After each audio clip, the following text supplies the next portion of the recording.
Assalamualaikum warahmatullahi wabarakatuh. Alhamdulillah nahmaduhu wa nusalli ala rasulil karim. Salam sejahtera pada hadirin dimuliakan. Kita dengar tadi, saya percaya, daripada Saudara Mat Sabu, Amiruddin, dan pemimpin Anayu ada Dr. Zul. Dan saya percaya isu-isu dibangkitkan itu jelas. Tapi saya lihat parti-parti PN dan BN, dia tak hujah. Dia hanya menyatakan stabil, satu. Keduanya tentang fitnah terhadap parti-parti dalam Pakatan Harapan, khususnya DAP. Ya. Dan termasuklah komunis. Saya tak mahu ulas sebab itu. Kerana kenyataan itu tidak bertanggungjawab dan berunsur fitnah. Kerana kalau betul ada proses undang-undang. Inilah orang yang dalam PAS yang satu ketika peluk Kit Siang dan peluk Guan Eng, dan sekarang baru dia sedar yang dia peluk itu komunis. Baik. Kemudian yang isu yang saya tengok banyak dibangkitkan, saya tanya di sini, tadi saya singgah warung makan, dia kata pasal ICER. Pasal apa? PH. Sokong ICER. Saudara, boleh tanya, apa keputusan kita pasal itu? Kabinet bawa, tak bawa runding. Yang bawa adalah Menteri Luar, Saifuddin Abdullah. Pasal apa nak salahkan semua orang lain? Tak dibincangkan. Yang bawa Saifuddin Abdullah. Saifuddin Abdullah itu sekarang sekutu PAS dan Bersatu. Jujur ke tidak? Tak jujur. Kalau nak tanya-tanya Saifuddin, dia yang jadi tali barut bawa tanpa rundingan dengan Weta Murti yang bukan dari PH. Ya, oh ya betul, Mahathir luluskan. Tapi soal lainnya itu. Apa yang berlaku di Parlimen? Bila dibentangkan, saya runding dengan kawan-kawan, ya, DAP, Amanah Keadilan, tu amanah masa itu, dan mengatakan, kita minta tangguh supaya dibincang, orang kena faham. Ya. Ini orang tak tahu. Yang dengar dia kata ICER ini rencana antarabangsa, tolak Melayu, tolak Islam, liberal LGBT. Itu saja yang dia faham. Jadi saya kata, kalau tak betul, beri ruang kita bincang. Tapi yang buat ni siapa? Saifuddin Abdullah. Siapa dia Saifuddin Abdullah? Sekutu PAS. Dah bersatu sekarang. Pasal apa nak salahkan PH? Dan kemudian tak salahkan pula Saifuddin Abdullah. Kamu pergi pula kempen untuk dia. Tak bohong ke macam ni? Memperbodohkan rakyat. Masalah dalam politik ini, rakyat terutama anak-anak muda mesti dicerahkan, didedahkan dengan makluman. Rakyat tidak boleh diperbodohkan sambil lama-lama. Kita kata, apa ada masalah pilihan raya ni? Harga barang naik. Naik ke turun harga barang? Naik. Gaji dan upah naik atau turun? Naik benda. Silap jawab tu. Ya, mana gaji upah paling tidak naik. Harga barang naik. Jadi hidup susah tak? Ya. Jadi merdeka, pemimpin-pemimpin berpoya-poya, yang Mat sebut tu sebagai kecil saja. Sebut salah agensi. Termasuk agensi Mimi Putra. Yang hidup Melayu, nak bela nasib Melayu. Felkra, curi duit. Felda, FDV, curi duit. Pertahanan lagi.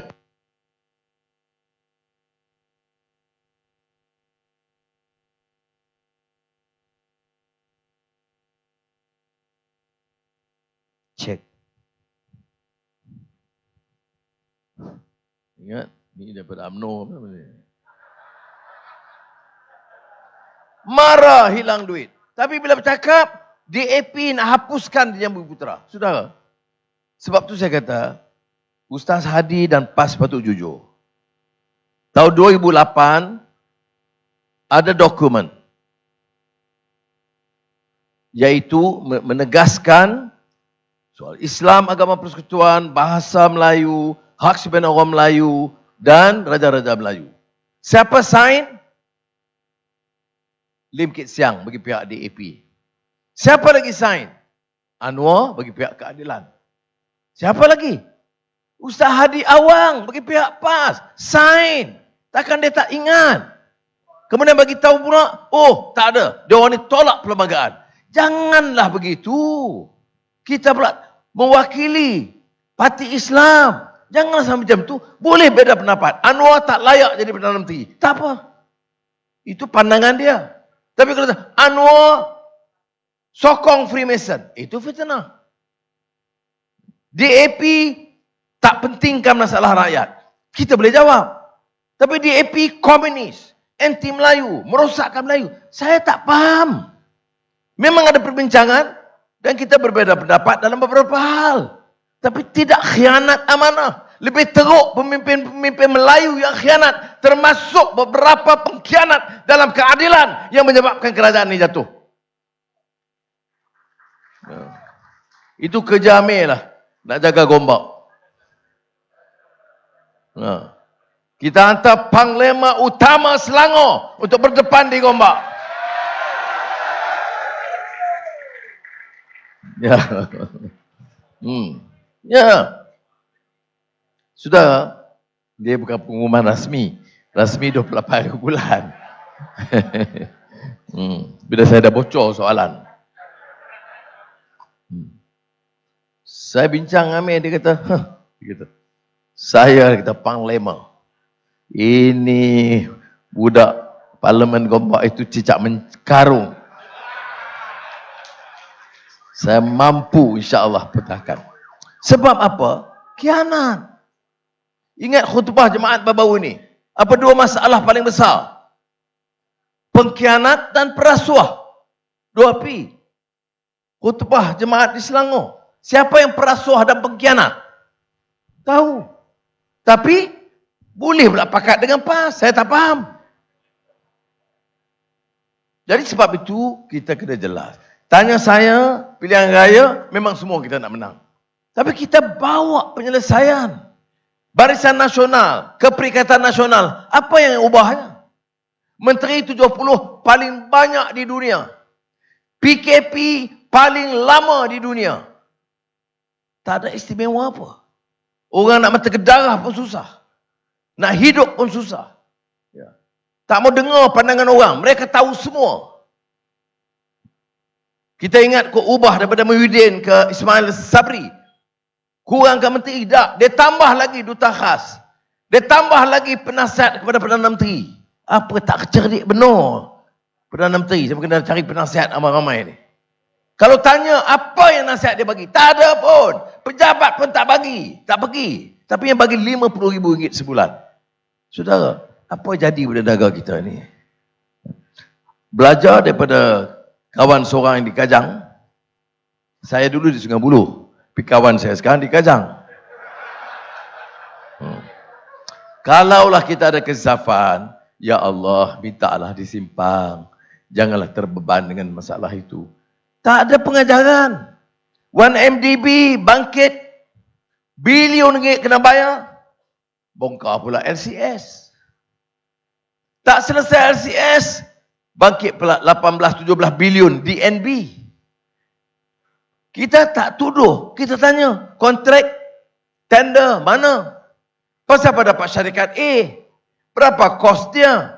Berapa unjuran? Tak ada jawapan. Kerana apa? Angkuh, mustakbirin, sombong. Menganggap mereka itu boleh buat semua. Saudara, petang tadi di hotel tamu, Ma'had Al-Fiqh Al-Islami Al-Alami Lil-Alami, Institut Pemikiran Islam Sedunia, menganjur satu seminar mengenai epistemologi, maknanya pengistilahan, konsep dan sebagainya. Saya di situ dengan Dr. Ziauddin Sardar, sarjana dari London. Jadi bila saya berucap, saya teringat. Tajuk dia, ignorance. Kejahilan, apa makna dia? Maknanya seluruh hidup dan perjuangan agama Islam ini adalah menolak era jahiliyah. Era jahiliyah itu bukan soal menyengutukan Tuhan sahaja. Dia mendamba perubahan. Apa kata Abul Hasan Ali Nadwi? Maulana Abul Hasan Ali Nadwi. Dia kata, sekarang bukan masyarakat jahiliyah. Tetapi ciri masyarakat jahiliyah itu ada. Dengar, characteristics of a jahiliyah society. Zalim, menindas orang, guna politik kaum. Islam tu meninggalkan politik perkauman. Hijratun Nabi Muhammad SAW itu meninggalkan kabilah Arab yang sempit dan meletakkan dasar keadilan. Kata Maulana Abul Hasan Ali Nadwi, 3 ciri masyarakat jahiliyah.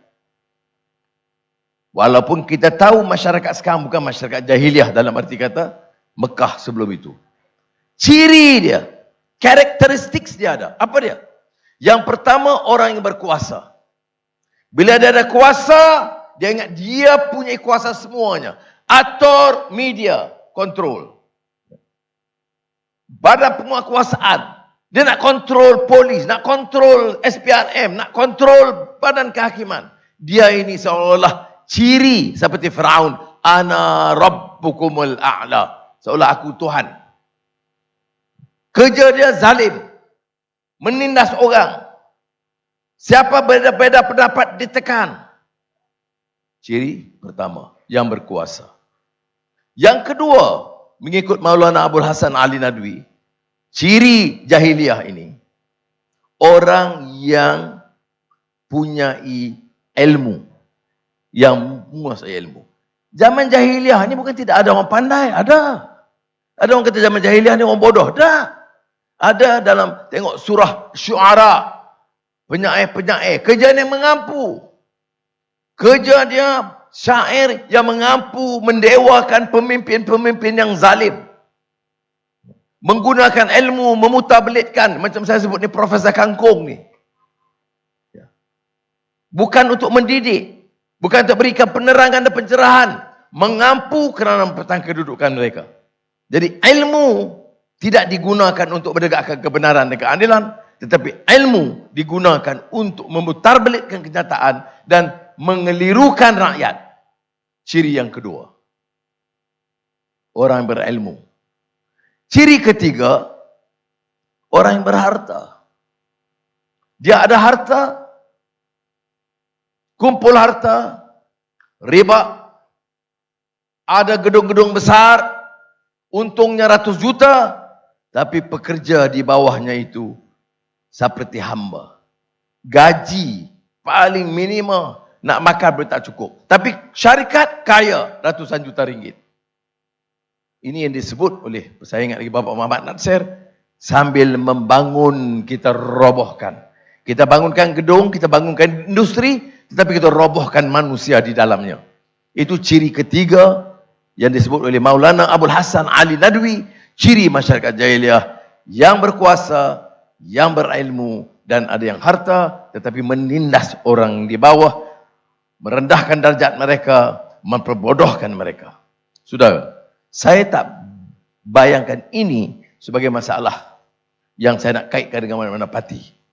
Tetapi kita kena ada kesedaran. Allah mengangkat darjat manusia ini, walaqad karramna bani Adam, kerana kita merdeka rupa dan jiwa kita. Berfikir untuk menyelamatkan masa depan anak-anak kita dan keluarga kita dan masa depan negara kita. Kita kena tanya, mengapa mutu pendidikan kita tidak berubah, tidak meningkat setelah sekian puluh tahun? Mengapa dibincangkan bergaduh soal bahasa sama kaum, suku kaum? Bergaduh soal Cina begini, India begini, bergaduh. Tapi mutu pendidikan tak meningkat. Tanam bibit-bibit kebencian. Cuba kita tanya. Bolehkah satu negara 60 tahun merdeka duduk bergaduh saja, mutu pendidikan tidak meningkat?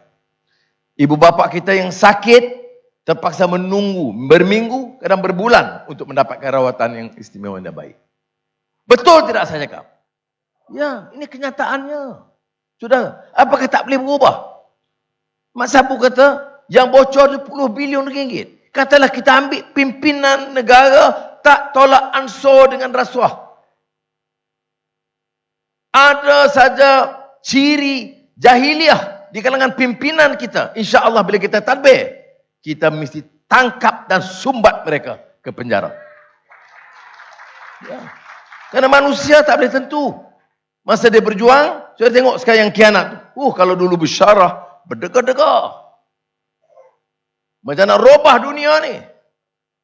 Tetapi, bila dijanjikan dengan wang, dengan pangkat, dia pengkhianat yang paling tak guna. Paling jijik dalam politik. Saudara, tiada maaf bagimu. Dan kita akan lawan untuk mengajar masyarakat dan mendewasakan anak-anak kita bahawa politik ini bukan mainan. Mainan untuk mencari kuasa tanpa prinsip. Orang tanya saya, Anwar, pasal apa nak terus dengan DAP? Kalau tak dengan DAP, kita sokong. Ramai, sampai sekarang ada lagi. Boleh tak? Saya kata, you bagi alasan apa dia? Sebab dia Cina. Saya kata, saya mau saudara-saudara faham. Kalau saya nak pimpin negara ini, saya bukan pimpin orang Melayu sahaja. Orang Melayu majoriti. Orang Melayu ramai miskin. Tetap dibela. Tetapi orang Cina itu orang kita. Keluarga kita. Jiran kita. Tak boleh kita pandang hina begini. Ini pandangan-pandangan yang bagi saya membawa ciri masyarakat jahiliah yang saya bawa itu. Yang saya sebutkan awal tadi. Yang bergaduh di bawah. Cina, di Tanjung Karang, di Kuala Selangor, gaduh di bawah. Di atas, sakau.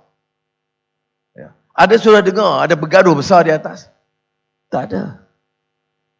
Semua kaya.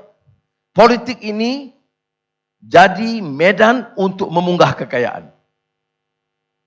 Perdana Menteri ini jaga anak-anak dia. Ganti Perdana Menteri ini jaga bini dia.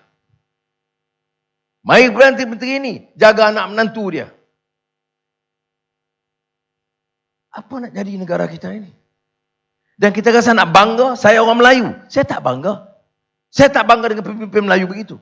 Saya bangga dengan seorang pemimpin Melayu bersama dengan Cina, India, Iban, Kadazan yang teguh prinsip dia untuk membela nasib rakyat. Kita bangga dengan keadaan begitu.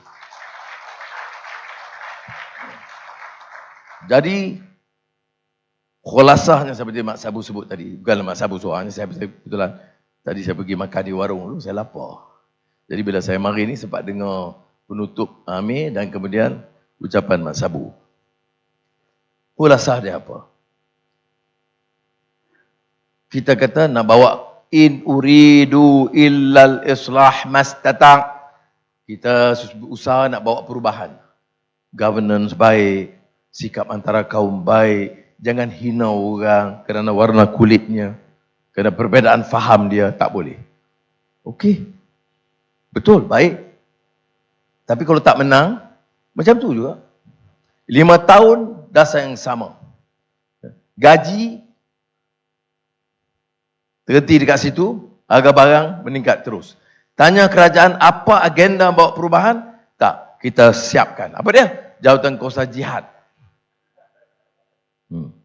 Bila ada masalah, tubuh jawatan kuasa. Jawatan kuasa, kawal harga barang. Kemudian, masalah meningkat. Jawatan kuasa, penerasan khas. Masalah meningkat lagi. Jawatan kuasa jihad dipengusikan oleh Perdana Menteri. Jadi, apa penyelesaian masalah harga barang? 3 jawatan kuasa. Ada dikawal harga barang? Tak ada. Apa yang berjaya? 3 jawatan kuasa. The solution itu bukan dengan komiti. Dengan tekad untuk bawa perubahan. Jadi saya harap seperti mana yang disebut tadi. Kita kena menang. Kita kena menang di Kuala Selangor. Kita kena menang Tanjung Karang. Kita kena menang Sabak Pernam. Sungai Besar. Baru boleh kita tawan Malaysia. Ya. Tak kira mana parti komponen yang kita bersetuju. Pakai lambang Pakatan Harapan saja, itu wakil kita. Nak tukar kerajaan, kena sokong Pakatan Harapan. Berilah peluang. Cukup. Bukan soal dia kata, oh ni Anwar kesian kat dia. Mak dah Perdana Menteri dah, Najib sudah, Mahidin sudah, Anwar belum, kesian kat dia. Ada juga orang fikir macam tu, jadilah juga ada kesian. Tetapi, kalau tanya sokong kita nak bawa perubahan. Peta politik negara mesti dirubah. Yang dia kata landscape, peta politik mesti dirubah. Supaya pimpinan itu akan dipertanggungjawabkan sepenuhnya. Kullukum ra'in wa kullukum mas'ulun an ra'iyatih. Semua ini dikatakan isu accountability. Dalam Islam begitu kuat ditekankan tapi tidak diamalkan. Public accountability itu semua budak-budak sekolah hafal. Semua kamu bertanggungjawab dan akan dipersoalkan pertanggungjawaban kamu. Hadis Nabi Muhammad sallallahu alaihi wasallam. Tetapi yang atas terus dengan curi dan sebagainya. Jadi saya ucap sekali lagi terima kasih dan penghargaan kepada saudara. Reformasi. Lawan tetap. Lawan sampai. Membujur lalu melintang. Ini saya nak tahu. Melintang patah ni. Saya pergi ke Kota Kinabalu, Putatan. Saya sebut budak-budak muda. Di depan ni macam beratus di depan. Macam ni, belah kanan saya, ujung. Ya, masih besar lagi ya. Jadi, bila saya sebut membujur lalu melintang, dia kata patah habis. Jadi dia punya semangat, dia kata patah tak cukup, kena patah habis. Itu dia semangat.